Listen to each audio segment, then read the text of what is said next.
welcome to Career Spotlight with Vanessa Ajimai. Another day and another great guest. Remember to subscribe and turn on the notification bell to hear more career journey stories by people from all walks of life sharing various aspects of their career and the experiences that they've had. So today I have with me Eunice Acheampong, who is a wife, a mother, and a solicitor. So Eunice will be sharing her experiences thus far to being the solicitor that she is today. I met Eunice through an older brother of mine who she's married to. So I'm really happy for you guys to hear Eunice's story. Thank you so much for agreeing to come and share, Eunice. Thank you. Thank you so much for having this portal where other people can come and pick lessons and pick up, should I say, pointers as to how they can move on in their career. So thank you. Great. So we'll get straight into it. Tell us a bit about what your role is now and what you do. Okay. So as you mentioned, I'm a solicitor. Most of the work that I do has to do with immigration law, family law, and then bits of civil litigation. So the firm that I work with is BWF Solicitors, and we are situated in London. And I've been working with them for the past 10 years. So it's quite a journey, but it's fulfilling as well. So obviously anybody who wants to work as a solicitor should not just see it as a job that they want to go into, but it is more of a career, and I would say it becomes your life, because you always meet people who want some sort of advice one way or the other. So in a nutshell, that's what I do. 10 years seems like a really long time.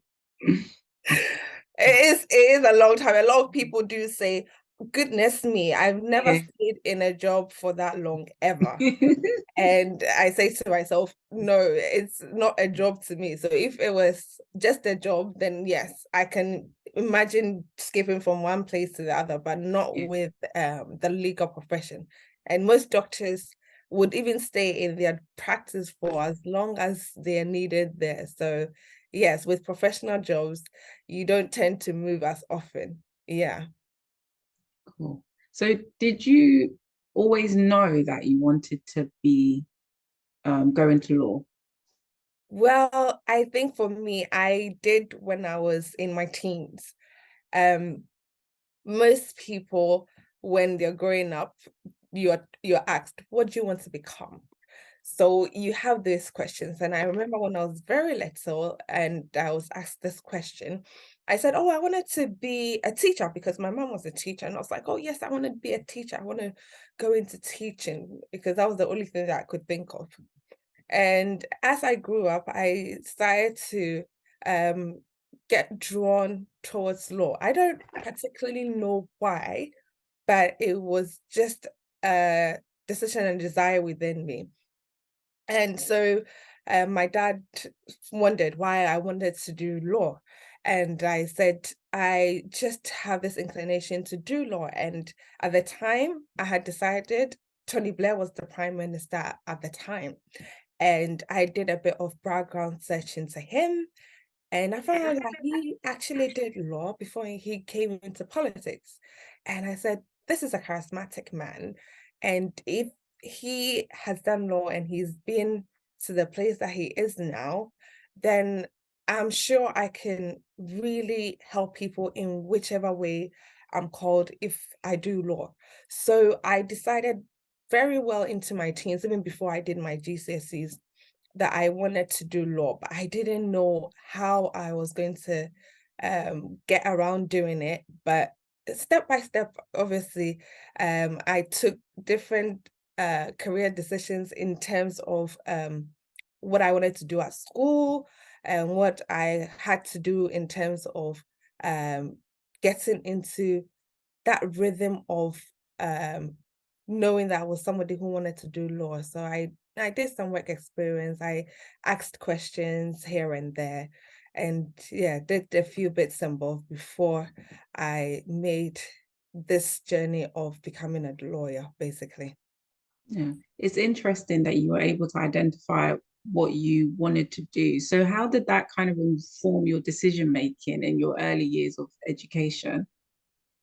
So in terms of my early years in school, so very early on in terms of my GCSEs, when I was told I had to pick those optional subjects for GCSEs, you had the other subjects like the geographies, the histories, the music, media. Um, there were subjects even to do with, in some schools you did arts, but my school, it was a specialist school, so we had to do art. Um, so there were quite a few subjects that I had to choose from. And very quickly, I remember going into that meeting with my dad at the time. And because I had said I wanted to do law, he helped me choose the subjects that I wanted to do. So I decided I would do history, because apparently law is to do with a lot of reading, so why not history? And I decided to do geography as well. So I picked geography.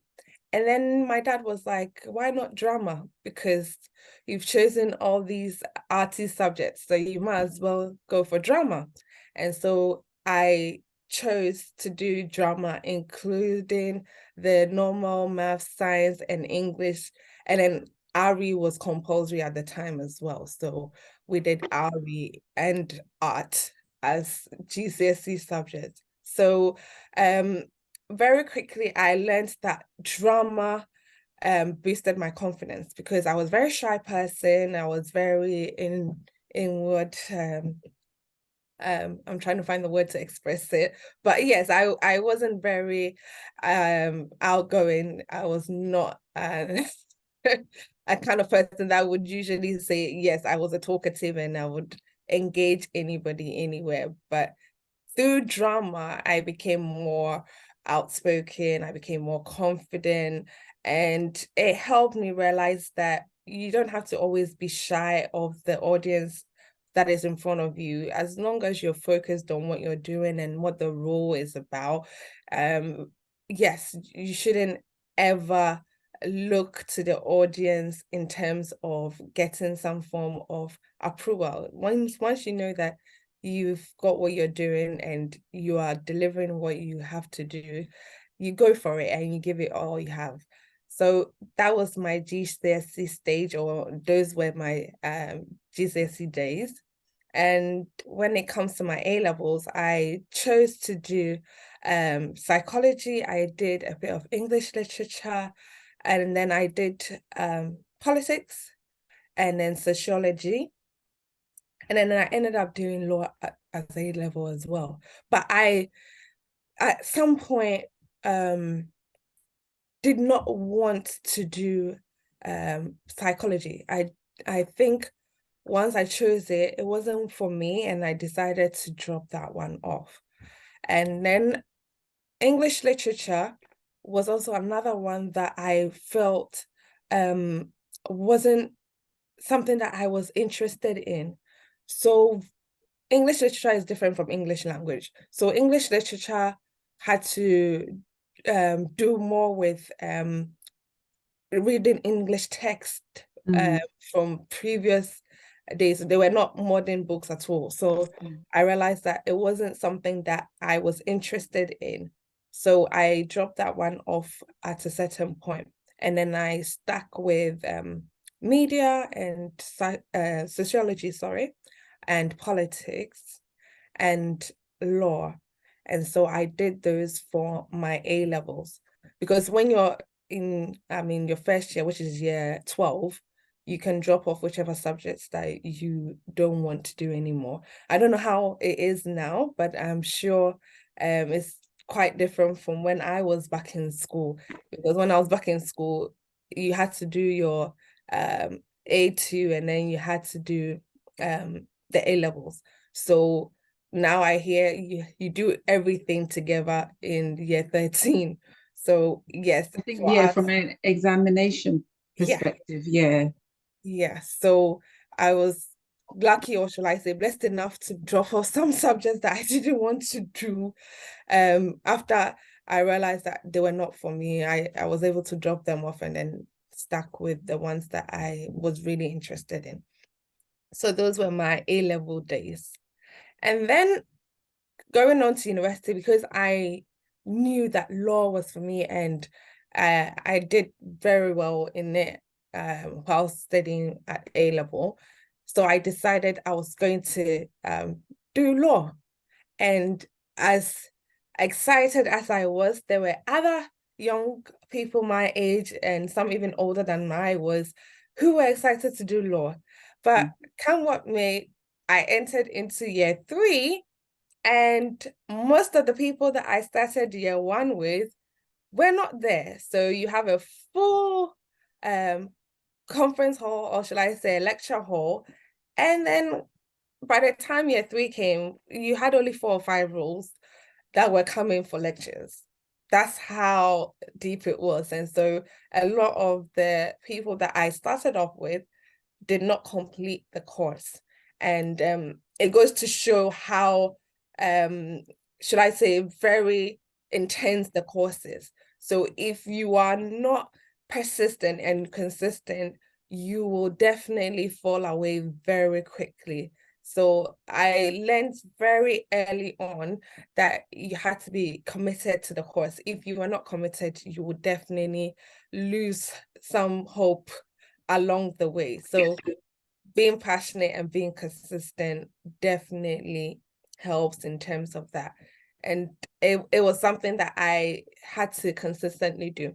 And I realized very early on that I needed people to sort of remind me of that, because early on, I had said that I told my dad that I wanted to do this. So a lot more of my family members also realized and were interested in motivating me as well to complete the course and finish hard. But do you know what? It wasn't as easy as I thought it was going to be. And at some point, I was thinking to myself, why did I choose to do law? But God carried me through. And then by the end of year 3, I was able to have my degree. And even though it wasn't the best grades that I wanted, I had a 2-2, but God being so good, I'm now working as a solicitor. Yeah.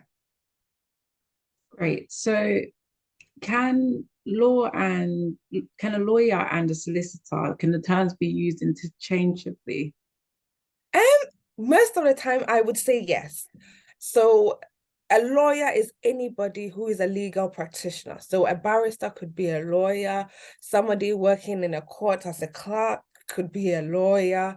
If it could be somebody who is a legal advisor. Anybody who is a legal practitioner could be referred to as a lawyer. Particularly for my role as a solicitor, we deal more with clients. And so a lot of people would usually term us as lawyers, and they're not mistaken when they use the word lawyer, because a lot of what we do has to do with the law. And so anybody who is working within the legal practitioner field or industry can be called a lawyer, as anybody else who is working as a solicitor or barrister or a court clerk or within that legal advisory role. Yeah. Okay. What actions did you take to secure your role as a solicitor once you graduated? Okay. So let's say once you finish school, most professions will require you to do like a professional exams. But once I finished university, I was able to secure a role as a caseworker with BWF Solicitors. So that was back in 2013. Once I began working as a caseworker, I really sort of enjoyed the work that I was doing. So at the time, I was then thinking, okay, I have to start planning into law school, because if I really want to become a solicitor, then the next step will have to be going to law school and completing my LPC. So I now know that it's called an SQE for those who began training in 2022, because that's when they introduced the new professional exams. But back then, when I was doing it, it was called the legal professional course. And so anybody who wanted to be a solicitor had to take that route. And so I worked there for almost a year. And then I decided to go to school, so to do my law professional course. And so that was full-time. I was telling somebody I was doing that and then working there once a week. So I was going to law school and then also working at the law firm once a week as well. So I never really stopped working. I was in school, but I was still working. So I did that for the 1 year. And then because I had, I think, 2 retakes, I had to be able to still work and still revise to be able to go and do those exams as well. So it wasn't easy. It was a bumpy road, but it was good. It was a good challenge. And at the time, I was also preparing to get married as well. So I did that work experience and then went into law school. And then once I had completed my law professional course, I then went ahead to do my training. So usually they require you to do 2 years of training after you've completed the law professional course. And if you've had some legal experience, that could be reduced to 1 year, 6 months. So after my law school, I had 1 year, 6 months of training before I became a qualified solicitor. And once you've done your training, there was also another turnover that you had to do. So there was the professional development courses that you had to take. And with those ones, during your training, there is this gap where you have to do certain modules. So it included things like client care module, advocacy, and some other modules as well that you had to complete in order to now be fully known by the Solicitors Regulation Authority that you were a qualified solicitor. So once you finish your professional development courses, there was one exam you had to take. And then once you've completed the exam, then the SRA, which is the Solicitors Regulation Authority, then gives you your certificate that you are now a qualified solicitor of England and Wales. So I was at that point going through my training. I got pregnant during my training, successfully completed my training, and then by the time I finished my training, had my daughter. That was my first child. And then I was able to go to my graduation as a qualified solicitor. So it was a lot of things going on at the same time, doing law school, doing training, doing the professional development courses. But God was so good, and he saw me through all of those phases until I became a qualified solicitor in February 2017.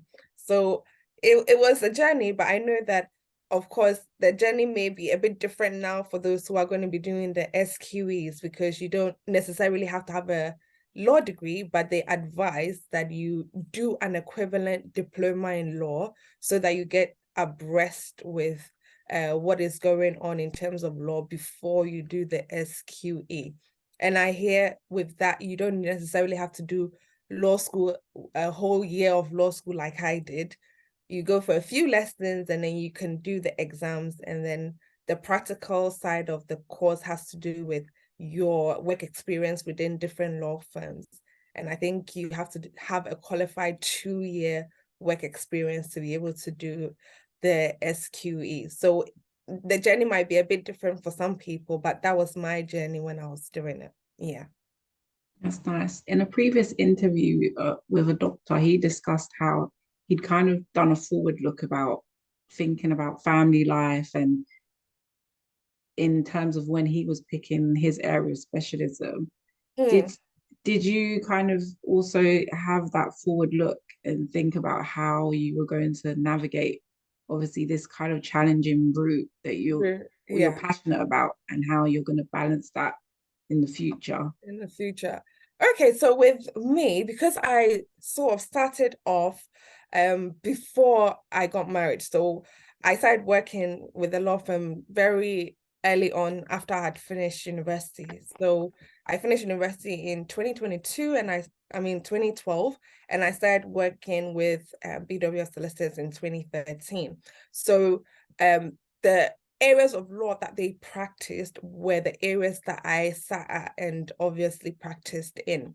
So as soon as I went into law school, that was when I met my husband to be. So I had already sort of gotten into the idea of how I wanted things to be. And once I qualified, obviously it then took another turn of events where I needed to now decide how I was going to progress from having a child. And so it meant that I needed to have flexible working in terms of how I was going to do things. So having the flexibility of having that one day where I didn't have to go into work or I didn't have to go into the office became crucial for me, because the support is always needed. You can't do it all on your own. And for me, I am so grateful for the people that have supported me in terms of childcare and then also supported me in terms of my career as well. I think that without the support system, it becomes very difficult to navigate in a professional career like you're saying. So yes, it didn't necessarily help me choose what I was going to do, but it helped me decide how I was going to have that work-life balance. And so obviously things occur that you don't plan, but once they do occur, you have to find ways of creating that work-life balance that is suitable for your family and also suitable for you as a career woman or you as a professional. Yeah. How did you go about selecting which part you wanted to specialize in? So very early on, like I said, because of the fact that I was now working within the firm, Yeah. they specialized in immigration law, Okay. family law, Yeah. and civil litigation. So very early on, I knew that that was what I was going to be doing. Um, Okay. with law, you usually have to train in 3 different seats, but now with the SQE, I think you can train in as many different seats as you want. But during my time, you had to train in at least 3 different seats. And so because the law firm was a firm that was specializing in those 3 main areas, that is what I also took on very early on. So I knew very early on that I wanted to help people. I Yeah. didn't want to go into commercial law. I didn't want to work for businesses. So because my intention or my desire was to help people from a very young age, Yeah. that was what informed my decision to work in a high street firm rather than a commercial firm or a city firm, as most people will call it. So Okay.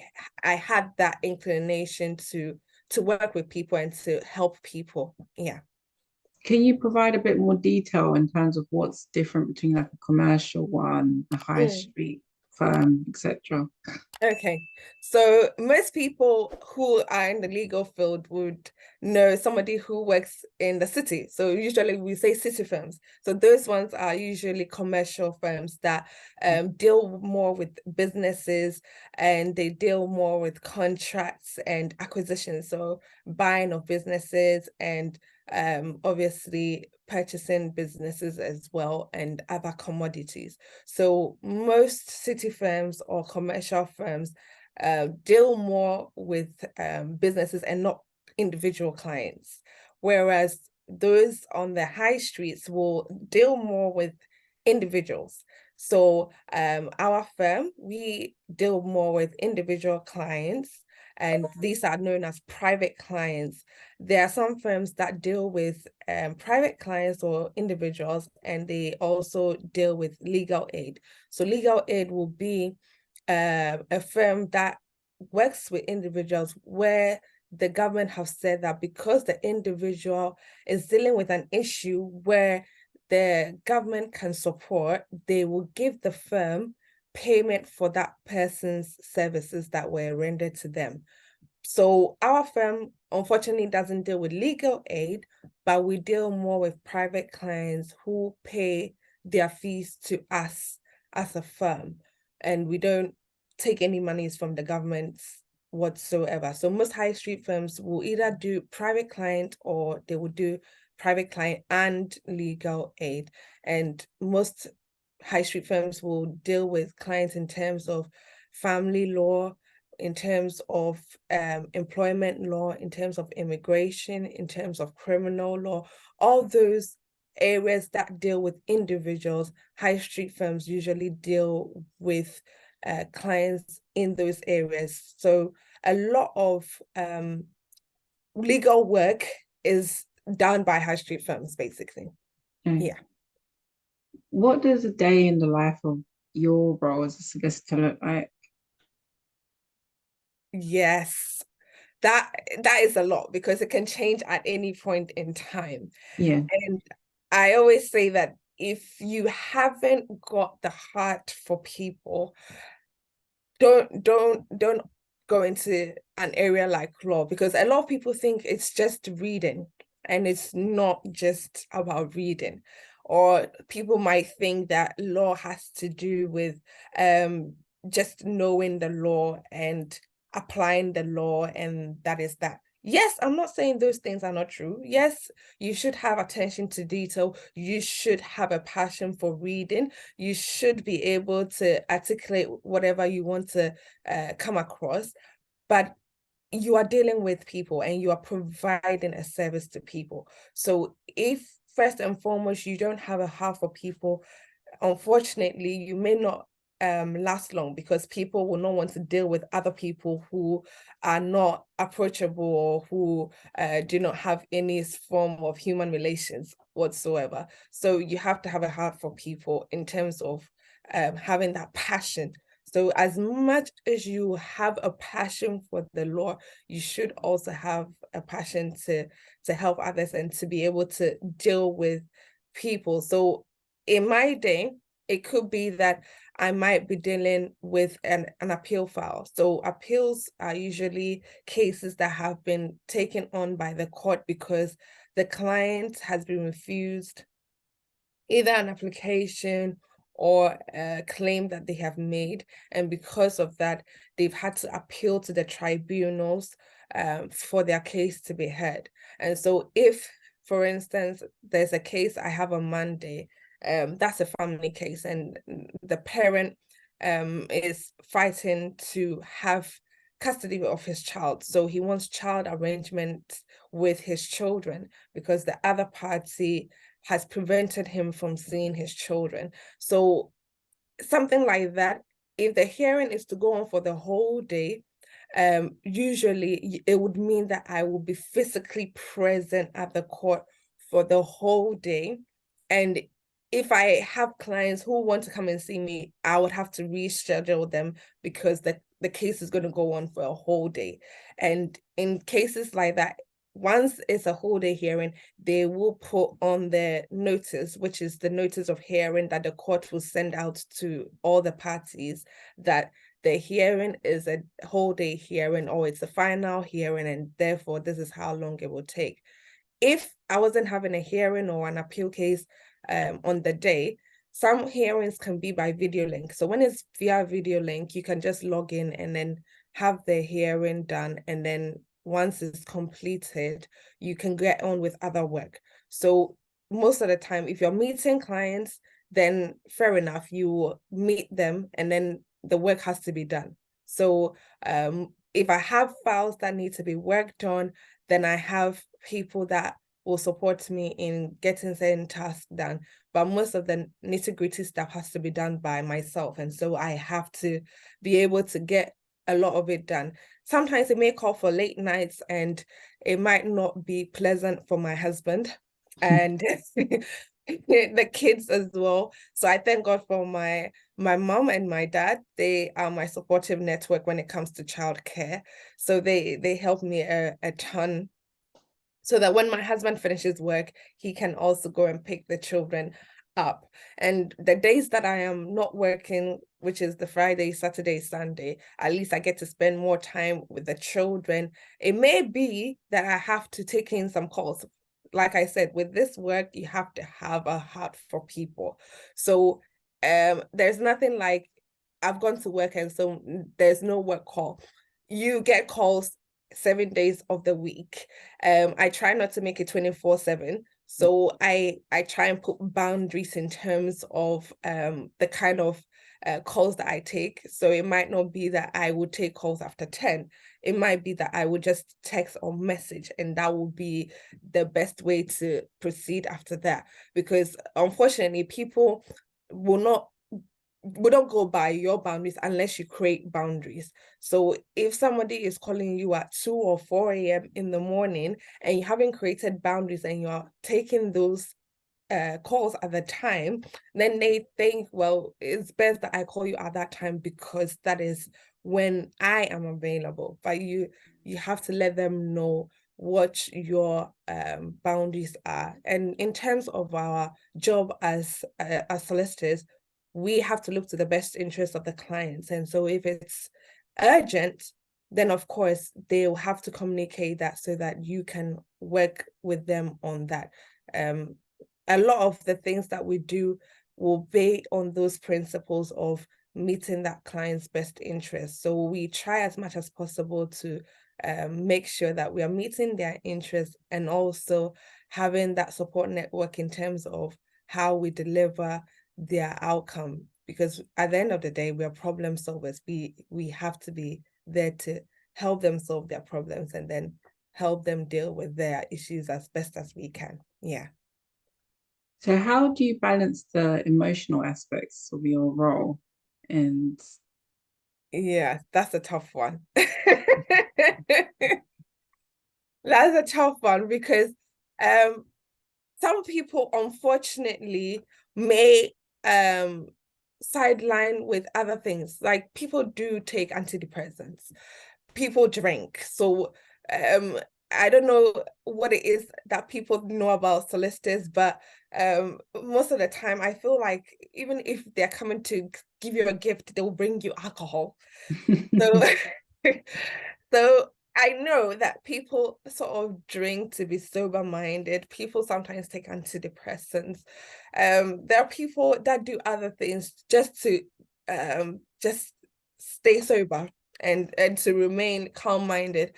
I think for me, apart from the fact that I have a supportive network that helps in terms of childcare and also in terms of dealing with some of the work that I have to do, I try as much as possible to listen to calm music. So if there is something that demands a lot of brain power and I have to work on it, then it means that I have to listen to something that's soothing.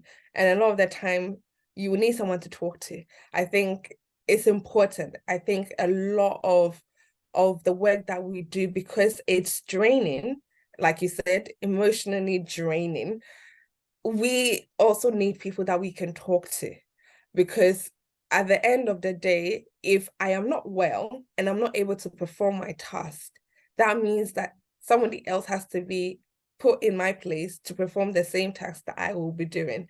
And it means that you would require that person to pick things up as quickly as possible.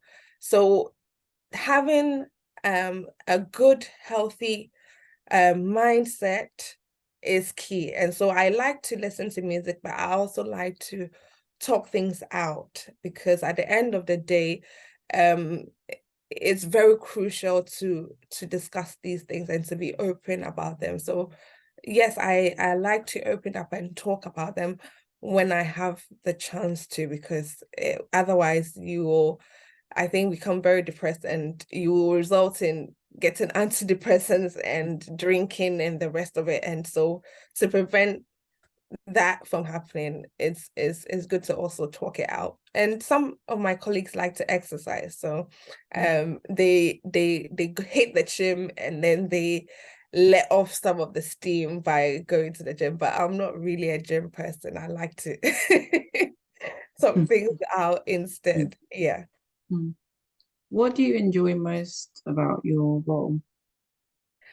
I think for me, it's helping people solve their problem, because that was the desire to help people. So if somebody has an issue and they've come to see you and you are able to help them solve that problem, it gives you an inner satisfaction and an inner contentment, like, oh my goodness, I've been able to help this person solve this issue. And remember that the problem that they have, it might not be big a big issue to you, maybe from the onset, but to them, they've had to live with it for years, or they've had to live with it for a year or some months, and it's become a thorn in their flesh. So having to get this thing sorted out for them, or helping them solve that problem, is something huge. And sometimes you may be dealing with a case like, I remember this one time I was dealing with somebody who was so uncooperative, and you are just thinking to yourself, how are you going to help this person solve their problem if they are not cooperating with you? It makes it very difficult. And so sometimes when you have clients that may be uncooperative, it just adds more of a burden to you as a solicitor who is trying to help them. And you can communicate that, but you have to also make sure that you're not communicating that in a way that will make them seem like you're not on their side, because I've said you need to work to the client's best interest. So in doing things like that, if you feel that there is a conflict, because they know as solicitors, we may get into conflicts with clients regarding certain issues. If there's an issue that you feel that you cannot help the client resolve, then you have to let them know that you are going to have to stop acting for them as a solicitor because of A, B, C, D. So it's important to also let them know once the relationship has become a bit sour. So yes, I love it when I'm able to solve people's problems. And I think that that is what makes me happy. When somebody sends you that thank you, or somebody sends you, you don't know how you've made me feel, you don't know what you've done to me. Those are the things that uplift me and give me that real joy. Yeah. And what are some of the lessons learned from your role? Lessons. I've learned so much. Being in a role for the past 10 years, is you take on a lot. And as I said, I was building my family through those years as well. So what do I say? There's so many lessons. So first of all, for me personally, I've learned that it's good to have that approachable spirit, to be able to let people come to you once they are learning. It is not an easy career, so you will make mistakes. And like I said, it's like a lifetime. Everything that we do is looked at and is assessed and is evaluated. It is one of those career paths that you take, and you have to be careful about what you do in your personal life too, because what you do in your personal life affects your career. So if you are caught, like I was reading in the Gazette one time that a trainee solicitor has been going through the barriers at his local train station, and every evening, because the barriers are open, he doesn't touch his oyster. Struck off because you have been dishonest.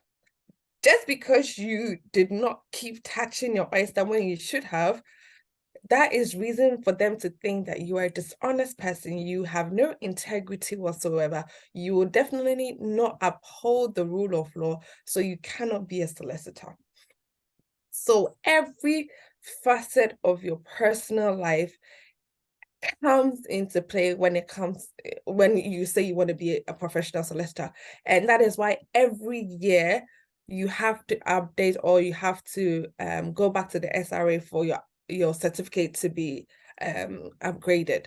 So they constantly do these checks, and even before you even become a qualified solicitor, they have to do those background criminal checks on you, just to know whether you are suitable to become a solicitor. So that's one of the lessons that I've learned, to make sure that every part of my life is also deemed to be lawful and to be integral in terms of how I do things. So that is one lesson. No, I've mentioned two things. I think I first said you have to be approachable and somebody who is able to come across as somebody who is learning and being practical. And the second one was to say that your personal life has everything to do with your professional life. Thirdly, I've also learned that it's good to have a support network. You cannot do things on your own. You have to work within a team, and you have to be able to communicate that as effectively as possible, because if the communication is not there and people feel that you are not communicating as best as you can in terms of help or support that you need, they may not be able to support you as best as they can as well. So I've learned to always communicate it when I need that support. It may be that the personnel may not be available to give that support, and then if that is not available, you have to obviously let your supervisor or your boss know that this is what you require and this is what you need, and this is how best you can effect your role if you are given the necessary resources to be able to do that. Things may not come as you would want it, but you have to learn to keep a cool head, be patient, and always be committed.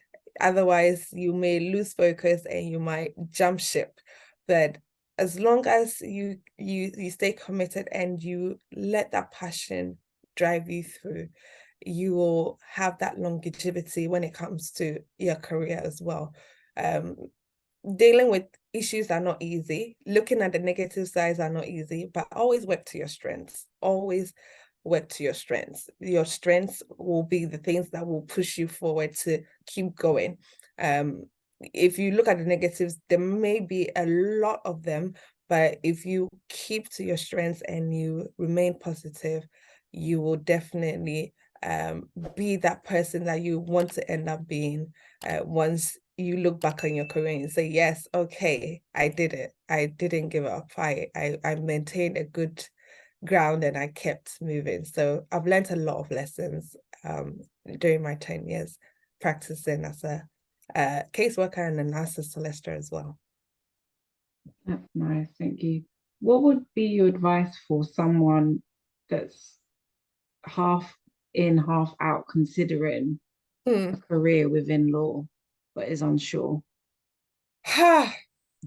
So, like, I think I know that I wanted to do law and I wanted to help people.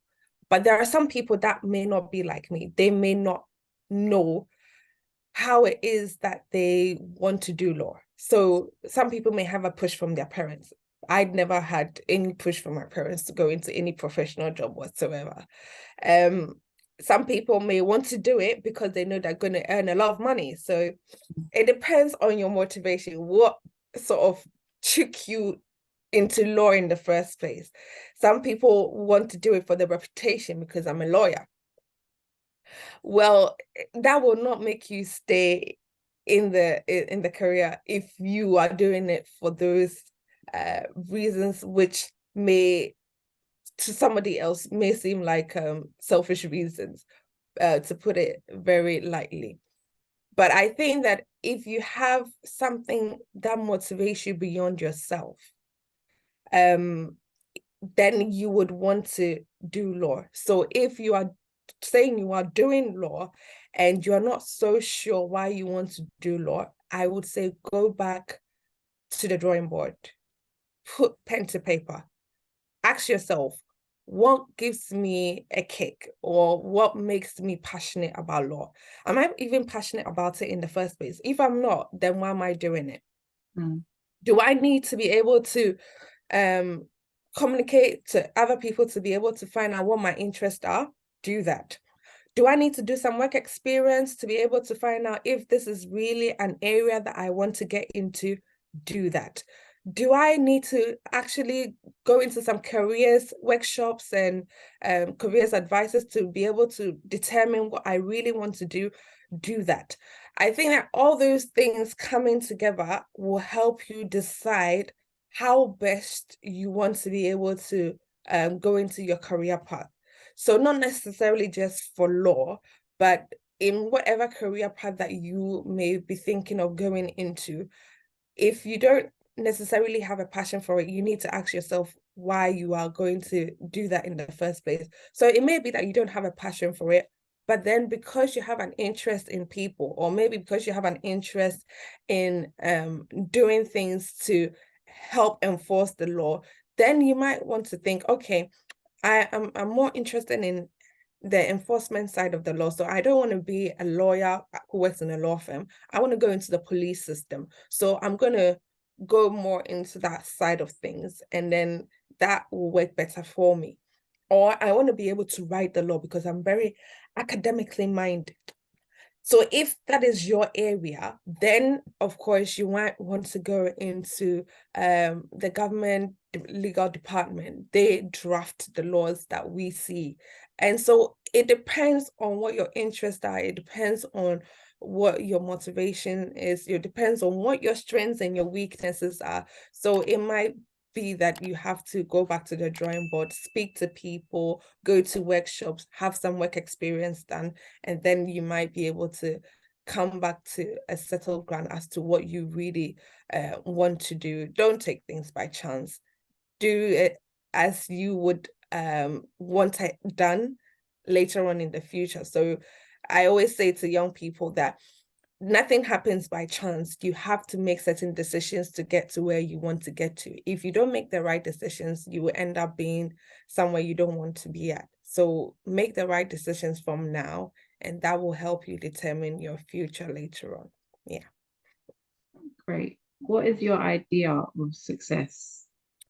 Oh gosh, I think I don't see as the big achievements or the things that people usually say success is.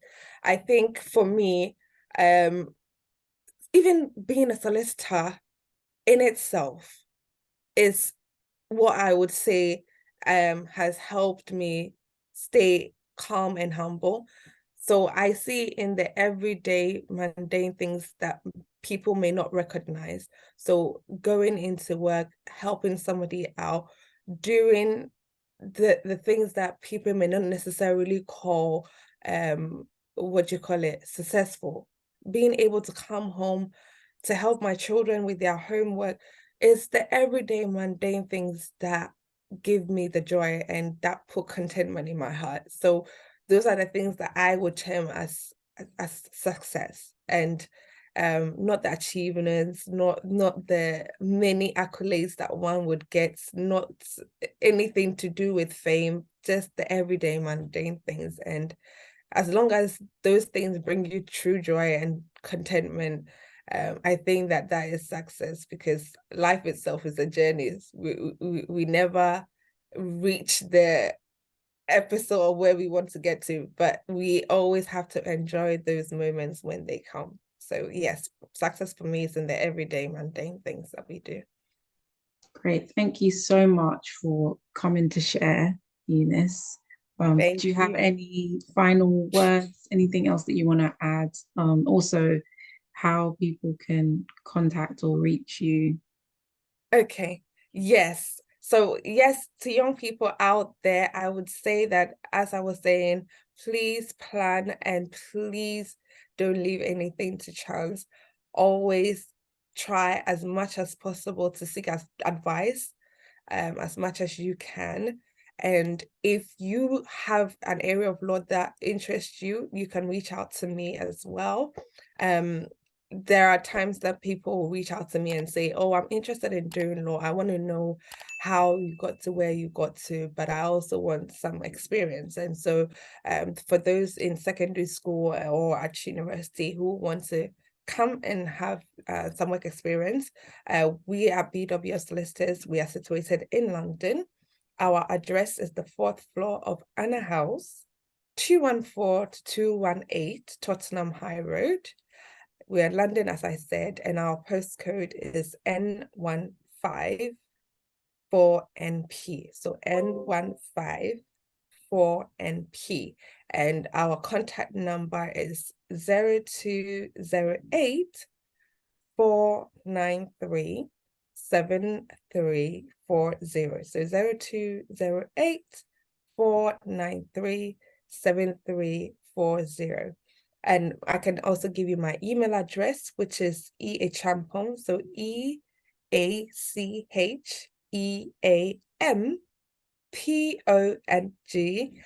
at bwfsolicitors.com.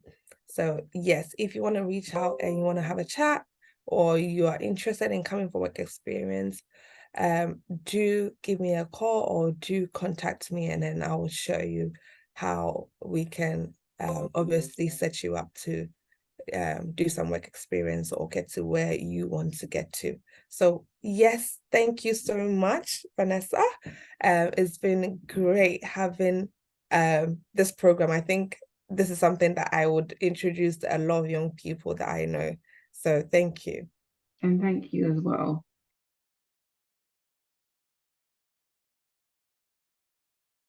So guys, if you've managed to watch up until this far, make sure that you subscribe and continue to tune into the channel to hear more amazing career journey stories like these ones. And I'm sure that you would have taken something that you can use as well for your decision making for your careers. Thank you.